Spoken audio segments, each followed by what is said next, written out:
When I last talked about Range Rovers over a year ago, I promised you flying cars. Well, we're getting there, but we're not there yet. When we left the Range Rover, it had risen from a farm workhorse to a school-run fashion accessory, but in the process it had turned into a steady seller that was keeping Land Rover afloat, despite no update for 24 years. So what happened after that long overdue facelift? This is the second part of the Range Rover story.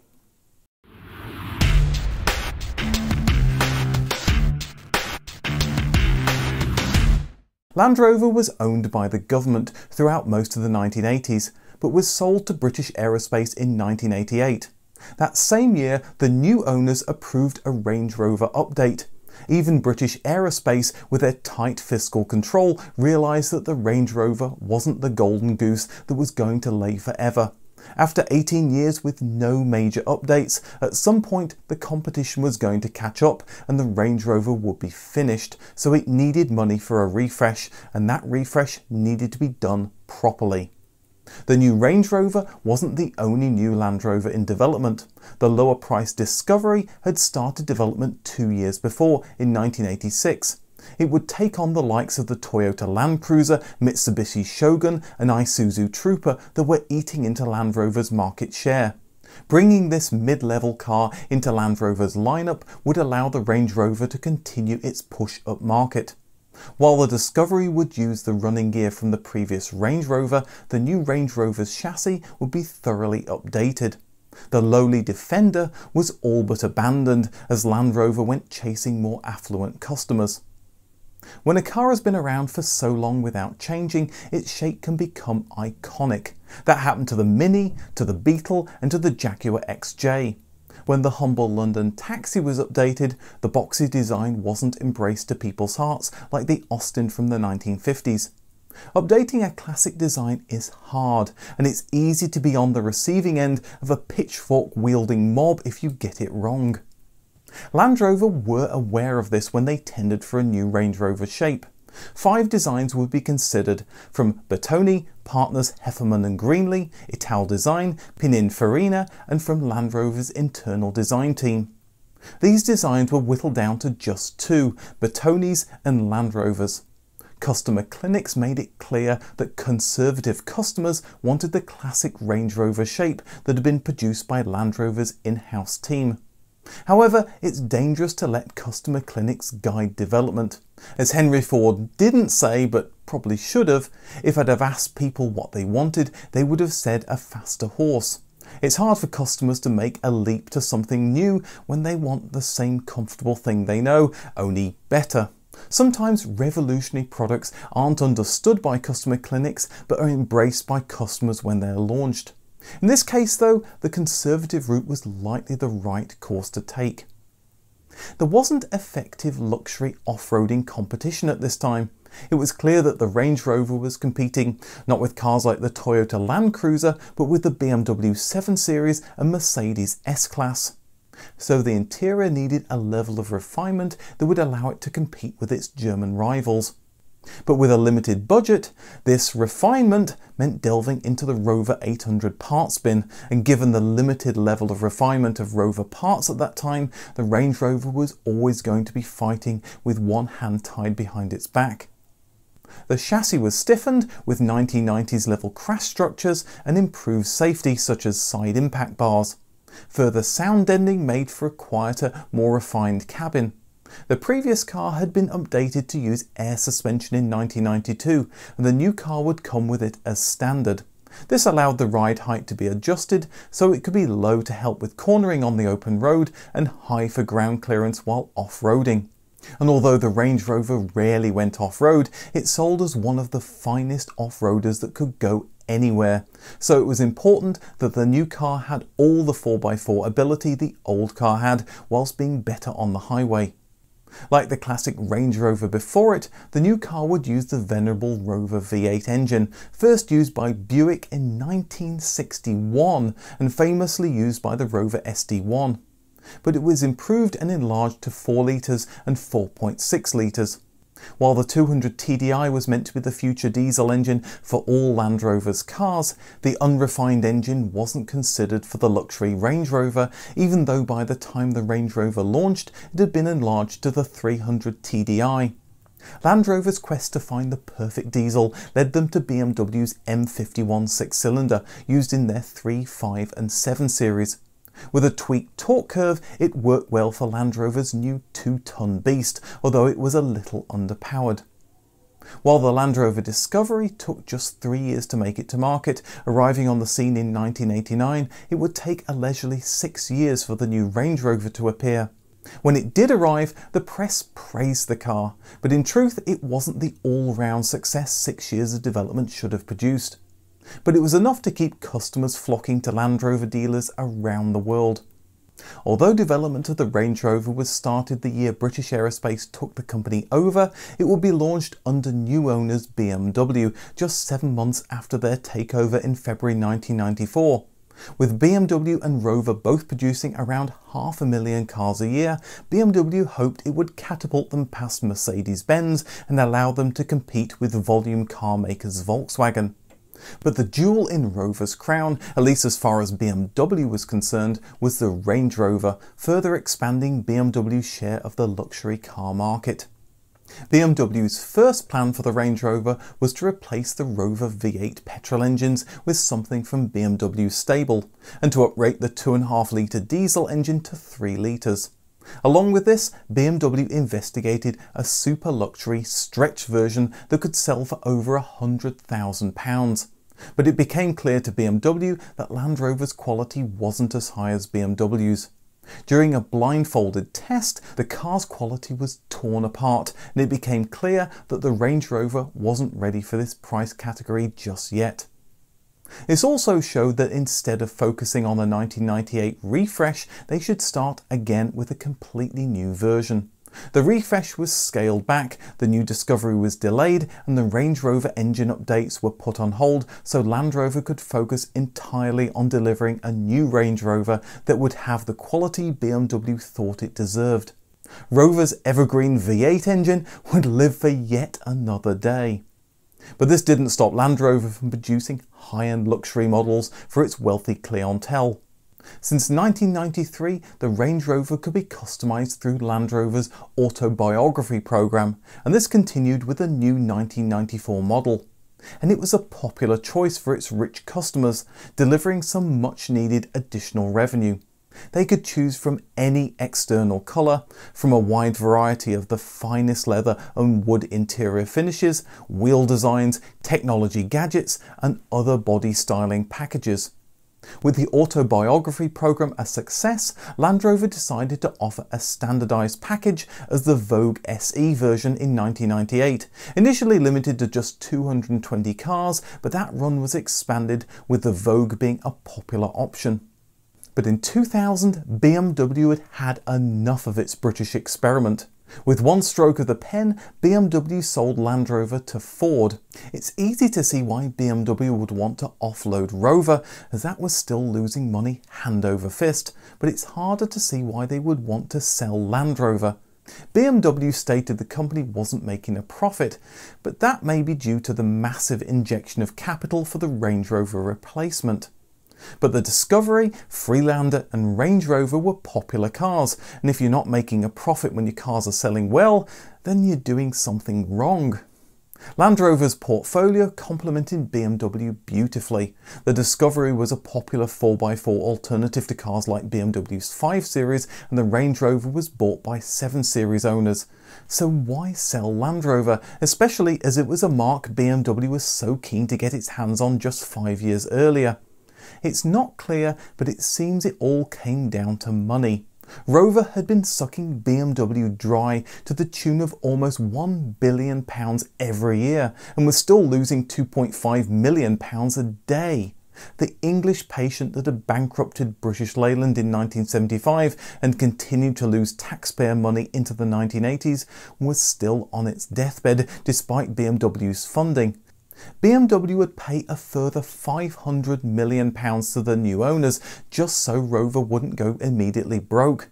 And don't forget the £529 million BMW paid British Aerospace for the company in the first place. Not even BMW's deep pockets could take a pounding like this, which probably explained Bernd Peaches readers' exasperation with the British government over further funding to keep Rover alive. BMW had to jettison Land Rover just to raise cash, only being able to keep the Mini brand.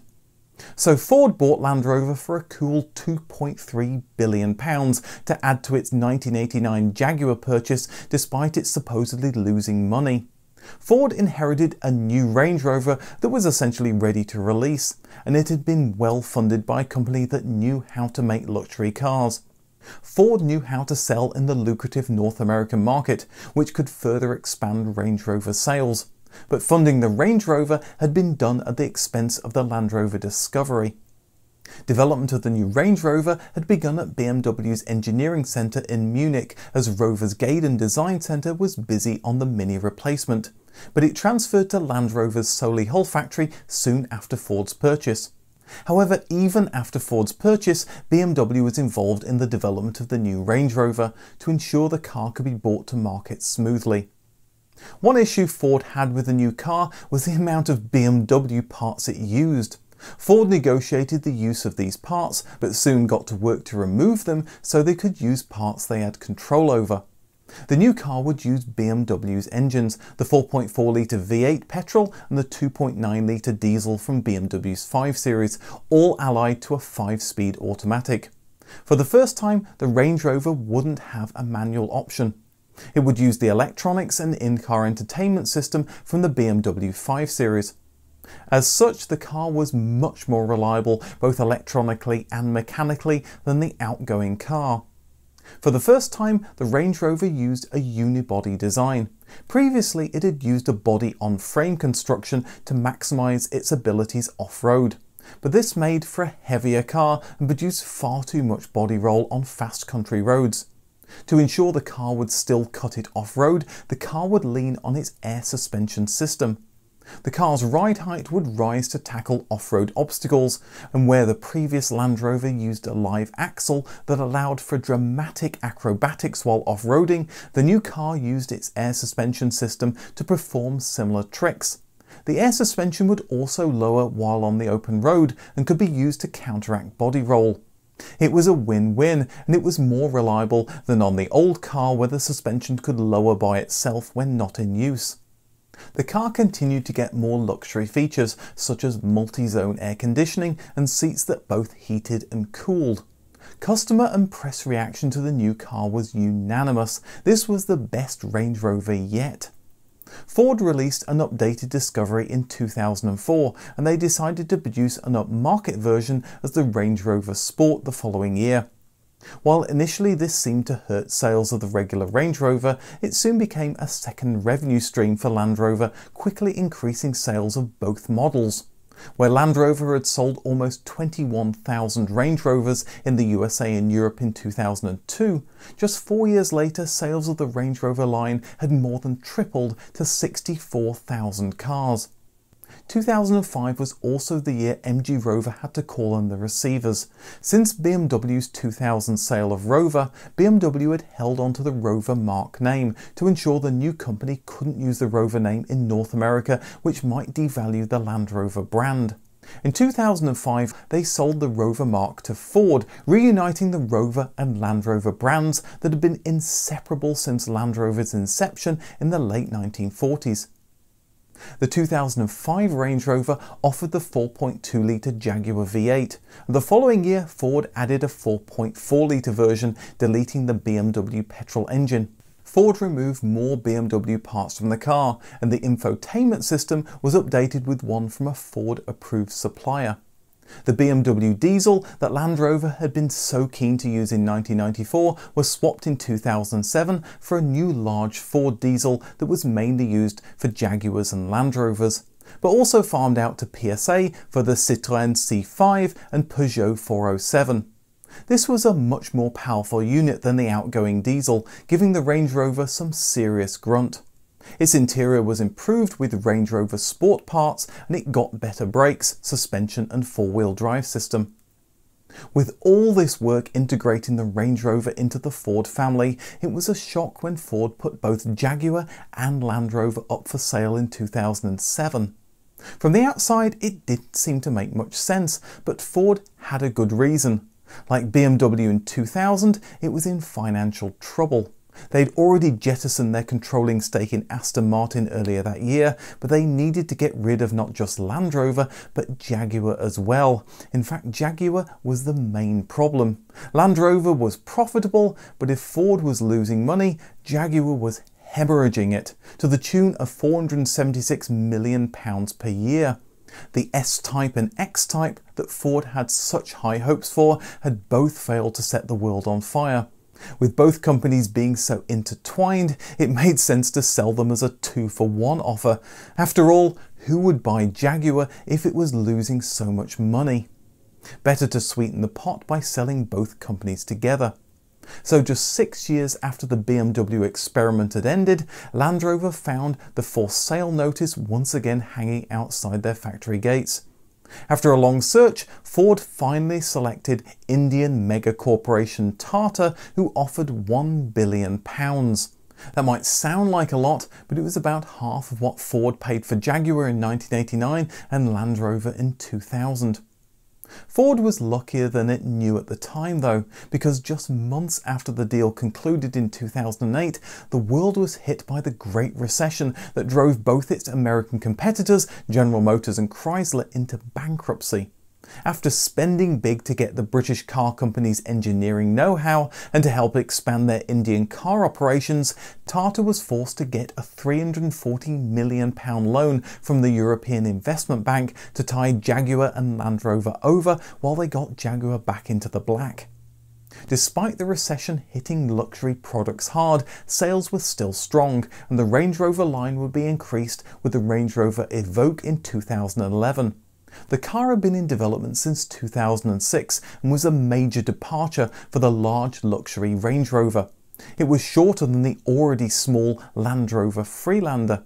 Land Rover was following the pattern of German car companies who were making ever smaller versions of their luxury saloons and crossovers. And talking of competition, while the Range Rover had the market pretty much to itself in the 1990s, by 2011 the luxury SUV market was getting crowded. We had the Audi Q7, BMW X5, Mercedes M-Class and the Lexus LX. Heck, even Porsche had muscled in on the game with their SUV, sports car, whatever it was, the Cayenne. Where Land Rover had previously tried to expand their range using the Land Rover brand, this time it was a luxury Range Rover brand that would be used. This made sense as the brand had real cachet. If you could buy a mini BMW, why not a mini Range Rover? The Evoque was brought to life by Gerry McGovern. Gerry was born in Coventry, just down the road from Land Rover's Solihull factory, and spent his early career at Chrysler in the UK before moving to Austin Rover in 1982. He created the MG EXE concept before becoming the lead designer on the MGF. After this, he switched to Land Rover, where he led design work on the Freelander, and he led the team who created the 2002 Range Rover. After this, he'd been lured away to rejuvenate the design of American Lincolns and Mercurys, but by 2004 he'd returned to Land Rover. The Range Rover Evoque started off as the LRX concept in 2008 and had been well received. Gerry McGovern said at the launch, "It's a Land Rover that would be comfortable on Bond Street or Fifth Avenue, but wouldn't flinch at getting its wheels dirty." Land Rover clearly understood its customers. It's a testament to the original design that the Evoque changed so little on the outside, although the interior was watered down a little. Gerry McGovern would be at the heart of Land Rover's raft of new cars from now on. So by 2011 we now had 3 different Range Rover models: the small Range Rover Evoque, larger Range Rover Sport and the original Range Rover. And those expensive autobiography versions were still available, meaning you could spend a lot or a boatload for Land Rover's top-of-the-line car. But the Evoque was the first Range Rover that would be produced overseas as well as in the UK. Thanks to Tata's 2011 £5 billion investment in the company, what followed was updates to both the Range Rover in 2012 and the Range Rover Sport in 2013, producing a completely updated product line to take on the best the competition could throw at it. The fourth generation Range Rover launched 42 years after the original. It shows Land Rover's tumultuous history that each generation had been launched by a different owner. The design language from the Evoque was clear in this car, and it would continue to be used across the Land Rover range. The new car would use an all-aluminium monocoque for the first time, saving 420 kilograms over the old car. And all those weight savings meant the car was only 436 kilograms heavier than the original Range Rover, despite all the extra gadgets and safety features. That's quite an accomplishment. It also grew 55 centimeters in length over the original car to provide more legroom. The Jaguar V8 was improved and a new V6 was added. That Ford diesel was still available, along with a new 4.4-litre V8 built in Mexico. Range Rover was clearly pushing ever higher in making this car a go-anywhere palace on wheels. The interior was attempting to leave its competition behind and push into Bentley territory.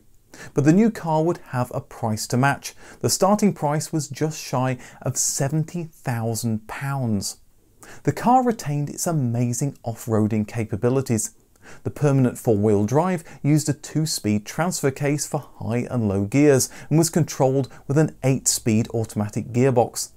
The air suspension had been improved so it provided even better active roll prevention on fast corners while offering excellent off-roading. Think of this as a spiritual successor to Citroën's hydropneumatic suspension. The terrain response system was like a sort of advanced traction control system, providing the best grip on different surfaces. Long wheelbase and autobiography editions were released a year later. The next generation Range Rover Sport used the same platform as the new Range Rover, and this platform will be used by several Jaguars and other Land Rovers. Land Rover obviously didn't think 3 different Range Rovers were enough when they introduced the Range Rover Velar in 2017. Size-wise, it fit between the small Range Rover Evoque and larger Range Rover Sport. It shared its platform with the Jaguar F-Pace to reduce development costs and help expand its business. And that business was certainly growing. In 1997, Land Rover sold just over 20,000 Range Rovers in its main export market, the US and Europe. The year the Velar launched, Land Rover sold 273,000 Range Rovers around the world. The investment Tata had put in the business certainly seemed to be paying off. And why not? Range Rovers were well put together cars that did just what their rapidly growing customer base wanted. If you wanted a bit more sportiness in your SUV, they were happy to supply a Jaguar that could satisfy your needs. And with celebrities around the world using the Range Rover, the cachet of the brand continued to grow. Land Rover continued to update its suite of Range Rovers when the Evoque got an update in 2018, and as electric cars moved into the mainstream, Jaguar Land Rover and old frenemy BMW joined forces on electric car development in 2019. The Range Rover was never something ecologists could love, but over the years Land Rover has made small efforts to improve its environmental footprint. Many of the materials in the 4th generation car are sustainably sourced and are more recyclable. In 2018, the car became a plug-in hybrid for the first time, using a 2-litre 4-cylinder engine used on smaller Jaguars and Land Rovers. The battery pack allowed the heavy Range Rover to get 31 miles without using its engine. When I make videos about British cars, the story rarely has a happy ending. Yes, Jaguar Land Rover made a loss last year due to falling diesel sales and weak sales in China, and yes, they had to lay off some people in 2019 and 2020, but in general, the company's sales are growing. The consolidated Jaguar Land Rover business is certainly more stable and profitable than it was when Tata took it over in 2008.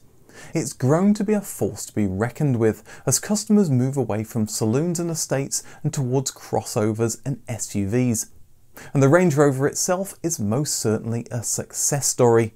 What started as a replacement to the Land Rover that could work well both on and off-road has morphed into, excuse the pun, a range of cars that are successful around the world and continue to grow in sales. Thanks as always to my patrons for their support, and thanks for subscribing. If you want to get early advert-free access to new videos, or even to get your name at the end, consider becoming a patron by checking out the link in the description. Thanks for watching, and see you in the next video.